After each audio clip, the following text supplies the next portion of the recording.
So this is the Canon M50. This is Canon's first mirrorless camera that can shoot 4K. It was released in 2017 to compete, I assume, with what Sony was doing at the time with cameras like the a6300 and whatnot. And let's talk about the features real quick. So with this, you're getting a 24 megapixel sensor. You're getting 1080p all the way up to 60 frames a second. Like I mentioned, this camera can shoot 4K in 24 frames a second, albeit with a massive crop. But this camera can shoot 120 frames a second. Oh wait, but that's only in 720p. So considering the somewhat lackluster specs of this camera that was released 3 years ago, why did I decide to pick up this camera in 2020? Let's talk about it.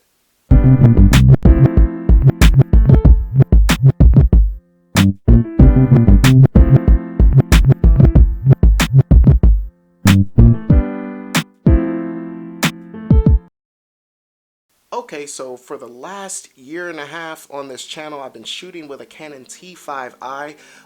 You guys know at the beginning of 2020, I started shooting with this T6i that I'm recording on right now. And while both are fantastic cameras, and you can definitely get the job done, as you can see here, there were some concerns that I was having as I was becoming more proficient in making videos and in doing photography.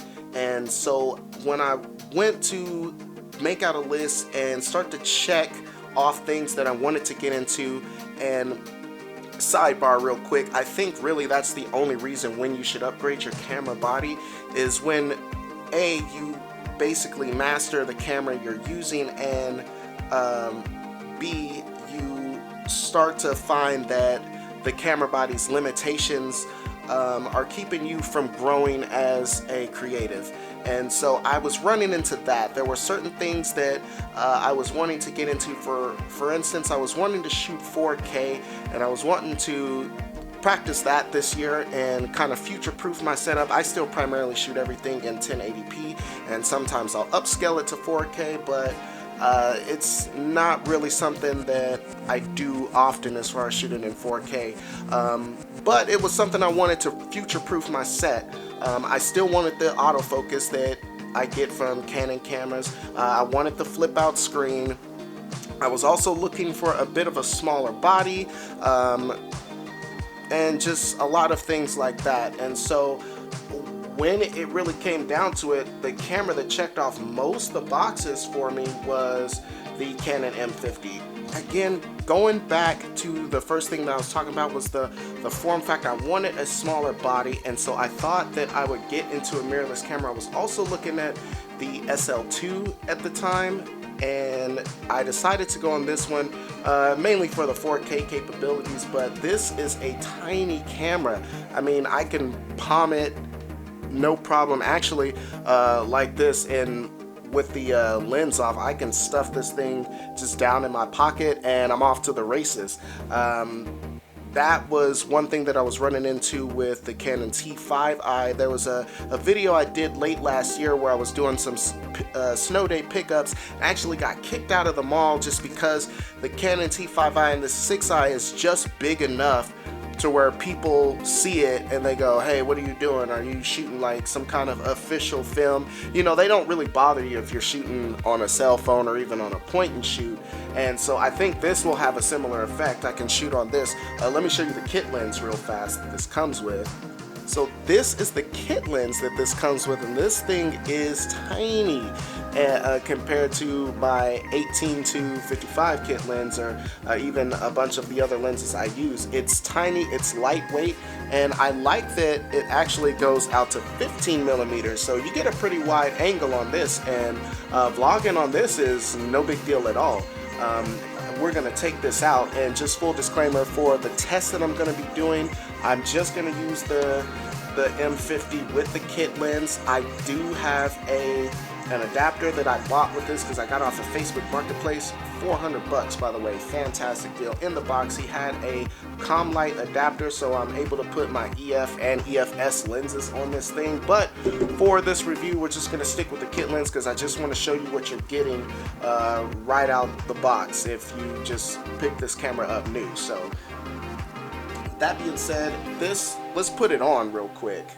And there you go. Like, this is the form factor here. Very small camera here. And so I can take this pretty much anywhere, and it's still very lightweight, but at the same time it feels substantial. So that's another thing. Let's talk about build quality. This thing feels good in the hands. Even though it's light, it's made out of mostly plastic, but it's very high quality plastic. It's got nice rubber grips. The dials and buttons also feel pretty good on it, despite its plastic build, but it feels good. Like, this feels like a camera. The G7, the Lumix G7, which a lot of people compare this to, a great camera, but that thing feels like a toy. If you drop that camera's toast. I can tell you I've actually dropped this camera once already, and I was able to breathe a sigh of relief that this thing was still kicking. So we talked about it, but this camera shoots 4K. It's one of the main reasons why I got it. I wanted to future-proof my setup, and as time goes on, eventually 4K will be the standard.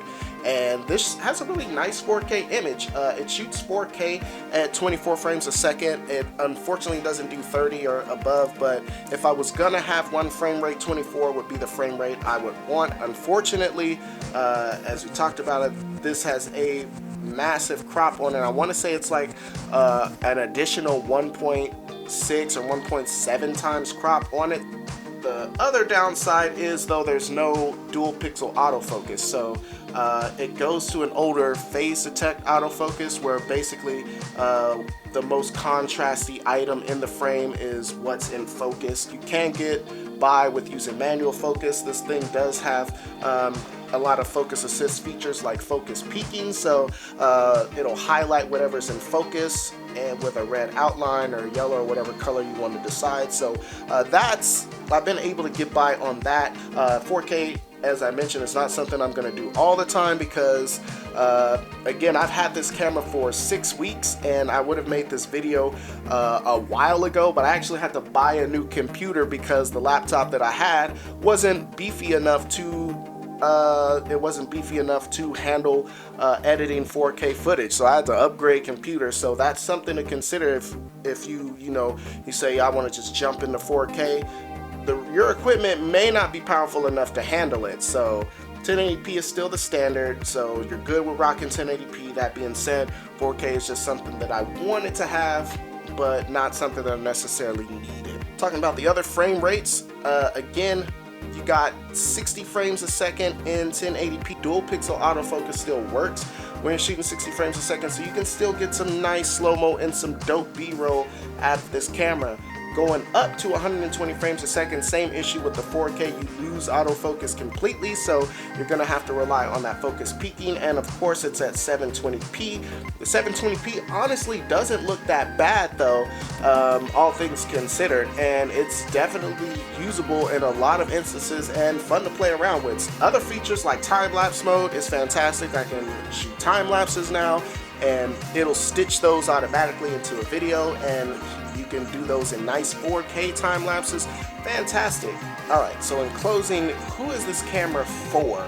I would say this camera is a good starting point for YouTubers and amateur photographers and videographers alike. If you're just breaking into the whole scene, it's got a lot of other features that I didn't mention, like it has a clean HDMI output, so it's a great camera for live streaming, and you'll keep the autofocus and things like that while you're live streaming, so that's good on it. And for me, anybody if you're using like one of the older Rebels, like a T3i, T5i, even a T6i, this is definitely going to give you some features that you don't have on those cameras, especially if you've gotten to the point where you've had those cameras a while, you feel like you've squeezed the juice out of those cameras, and you're looking for a camera to give you more options to kind of diversify the way you create content.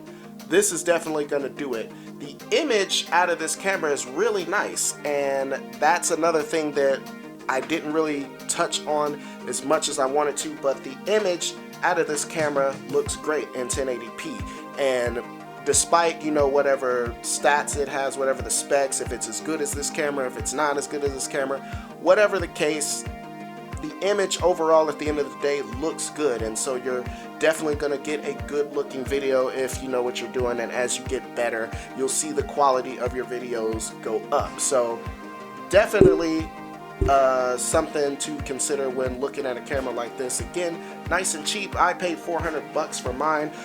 You can usually find them around the $500 mark with the kit lens, and that's enough to get you started for sure. Eventually you're going to want to upgrade lenses, but this setup is perfect for the beginner YouTube content creator. Alright guys, so I do believe that's all I got for you, but if you like this content, let's talk about it in the comment section below. Questions, comments, concerns, threats. What do you guys think about the M50? If you own an M50, tell me about it. Tell me what camera you're using right now, and we can talk about it in the comment section below. If you like this content, hit that like button, subscribe if you haven't done so already. You'll be glad you did. I do believe that's all I got for you. Lightsaber Samurai out. Peace.